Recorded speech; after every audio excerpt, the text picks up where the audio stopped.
Hi everyone, welcome back to another anime review. We are reviewing an anime that I would like to you guys to know what my final thoughts of this anime is. Okay, we have number one. Number one, the setting. It's at a cafe most of the time. I mean, the last episode was at a beach, but we'll get to that when we get to that. Okay, so here's the problem with this here's the thing about this anime. I feel like it's more fan service because most of the stuff happens with the six cats. There are cats, but they're humans. They're half human, half cat, pretty much. And all the girls are working at a cafe dressed up like maids. So they're half human, half cat, wearing maids outfits. So it's kind of like fan service, so to speak. But that's beside the point. Okay, so we have repeat them, six cats to dive all in. The two side characters are the girl and her brother. Her brother works at the cafe, which he doesn't really have a good. He doesn't have a. He doesn't have a role in the later half of the series, later half of the first season, because the anime is still going on. But he's more like the chef of the cafe, and his sister. His sister has Her sister is a big giant pervert for cats. Okay, let me just say that. Okay. Two of her cats. She owns all six cats. Two of the cats, cinnamon. No, not cinnamon. Two of the cats decide to mail themselves to her brother because they want to live with her brother. He accepts them, even though that he couldn't say no because they're both cats. The two cats I'm referring to is the cat with the white hair and their sister. Her sister is the main character of this whole entire thing. Um, the girl with the white hair is more calm and collective. She's really quiet, but the problem is though is the fact that she likes horror stuff, which is fucking hilarious because everyone gets freaked out of their fucking minds because of it. It's fucking hilarious. As for the main character, she has a tendency to eat too much food. All she cares about is her fucking stomach, and somewhat she's an airhead sometimes. Okay, that explains the two main characters. Now let's move on to the next two cat characters. Pretty much the next two cat characters, one's tall and has big boobs, and the other one's short. And they always fight. The girl with the big boobs, on the other hand, even though she's really fucking tall, let me just say this: she has a tendency to break a lot of stuff, and she's very fucking clumsy. Okay, that explains her. Her And she also likes to get in a fight with the character that is short because they don't like each other, but they're pretty much sisters, so to speak.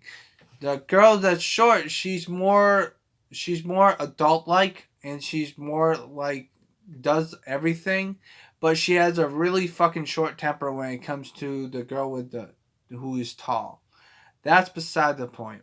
Okay, they have their own episode, and the fact that they love each other to death, even though they fight all the time in every single fucking episode. I don't fucking get that. But anyway, then you got the final two characters, which I think are the most interesting ones, but they have their own problems, to my opinion. The cat with the blonde hair is wants to be an idol. She really wants to be like a singer, so to speak. My problem with that though is the fact that here's the problem with that.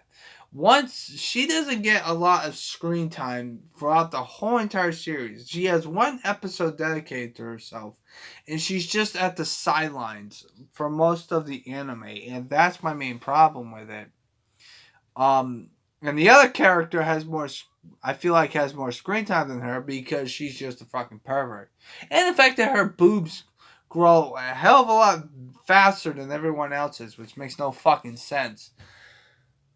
With that being said, though, that's all the characters that are all the cats. Now then, why do I think that this anime is okay? Because we have a seventh cat who is a kitten. She is really fucking small, and the main character finds her at a bench without no belt. If you must know, a belt is where a cat can wear a belt, means that they're certified to go wander around in the streets alone by themselves with nothing. If you don't have the certification to get the bell, then that means you have to be with your owner at all times until you get that bell. Okay, okay. The kitten, the main character finds the kitten by herself. She gives her candy, and then after this, is how it happens in the first episode. She decides to follow her, um,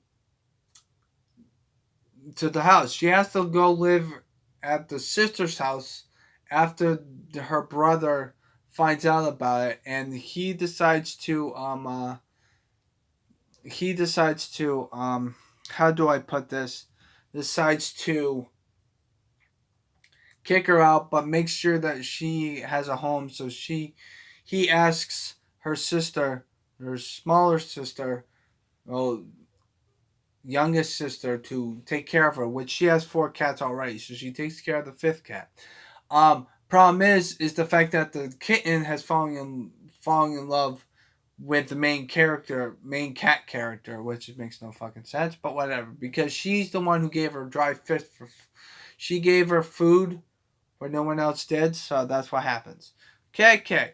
With that being said, though, once the brother decides to let the kitten live with them, but the main character and her cat's sister has to take care of it. That's a good thing. Here's the problem with it. And this is my main gripe about this anime. The kitten finds a friend. Okay, she finds a friend and they decide to hang out a lot with this, that, and the other thing. And then they have a sleepover, which is good. They share a lot of stuff, and the fact that the kitten is really fucking nice and to the point. Here's my main issue with this anime, and I like to say this. Her backstory has never really. You don't know the kitten's backstory, and that's my main problem with it. They don't explain where she got all her bruises or stuff, and they don't explain why she's so scared of freaking water. That's my main issue with the anime. Even though she can go play on the beach like nothing, but she's petrified of fucking water. That is makes no fucking sense, and I wish someone would explain that to me. That's my whole issue. Is the fact that, and also the other problem I have with this anime is the fact that once the kitten starts living with them, she takes a back seat towards everything else that's been going on in the mid to from episode 6 to episode 9 or 10 per se. She doesn't really do that much in the anime. It's just focusing on everyone else. If you're gonna introduce a character and just toss her to the side for the character developments for every character, I understand that. But the problem is, though, you have to make her get more involved. She's not involved in any of the characters' growth or anything. It's just the other characters helping each other out. That's my main gripe. If you're going to introduce a new character, especially in episode 1 and 2, because in the first 2 episodes, she's not in the opening theme song. In episode 3, that's when they added her to the opening theme song. That's my main problem with this anime, is the fact that they don't really use her to the character's advantage. Why is she beat up? Why is she so fucking petrified of water? I need these fucking answers, man! But I like to say this. They might answer it because the anime is still going on. It's a recently new anime, so I'm not going to give it too much gripe. And I did like some of the episodes. My main thing I like to say this, though, is the fact that there is 2 OVAs. One's 20 minutes and the other one's 58 minutes, which I don't understand that problem. Why the fuck you have a 58 fucking OVA? Fucking bullshit, motherfuckers! But anyway, sorry. But anyway, as I was saying, I will probably give this a 5. If the second season explains most of my answers and curiosity, I'll probably move it up to an 8 or 7. I think it's really decent enough to be stabilized to make it into a second season, but that's just me, the viewer watching. There might be some people who hate it, some people who like it. But my main issue is the fact that By the way, I never explained the other cat. You know why I didn't explain the other cat? Because she's a freaking pervert.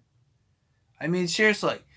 The main reason why I didn't introduce the blonde haired chick's other character, which the girl has bigger boobs and they get bigger every time, which I've already explained it. She's the most interesting character because every time she gets excited, she always gets wet. What the fuck, man? Why? Why is this in a fucking anime that's meant for fucking children? No, it's not that good for children. It's like TV 14 because there's so many fucking sex jokes because of her. Motherfuckers!